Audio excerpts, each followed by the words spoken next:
Government of ইন্ডিয়ার top source থেকে খবর আসছে, আরও একটি মিসাইল ছুড়লে বাড়বে বিপদ।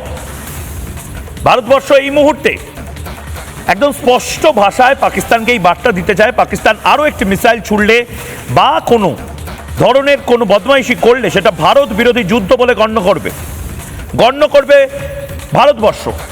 আরও একটি সংঘর্ষ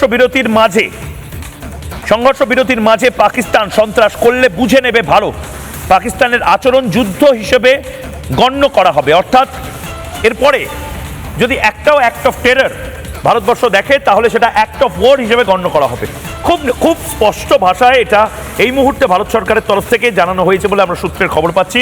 অর্থাৎ তুমি যদি এরপরে এত কিছু করা হলো, এত ভালোভাবে বলা হলো, নরমে গরমে বলা হলো, তারপরেও যদি পাকিস্তান এই জিনিসগুলো করে, তাহলে পাকিস্তান যে মারাত্মক ভুলটা করবে সেই ভুলটার খেসারত পাকিস্তান তো দেবেই, কিন্তু ভারতবর্ষের কাছে আর যুদ্ধ করা ছাড়া অপশন থাকবে না। দেখুন, ভারতবর্ষ যুদ্ধ করতে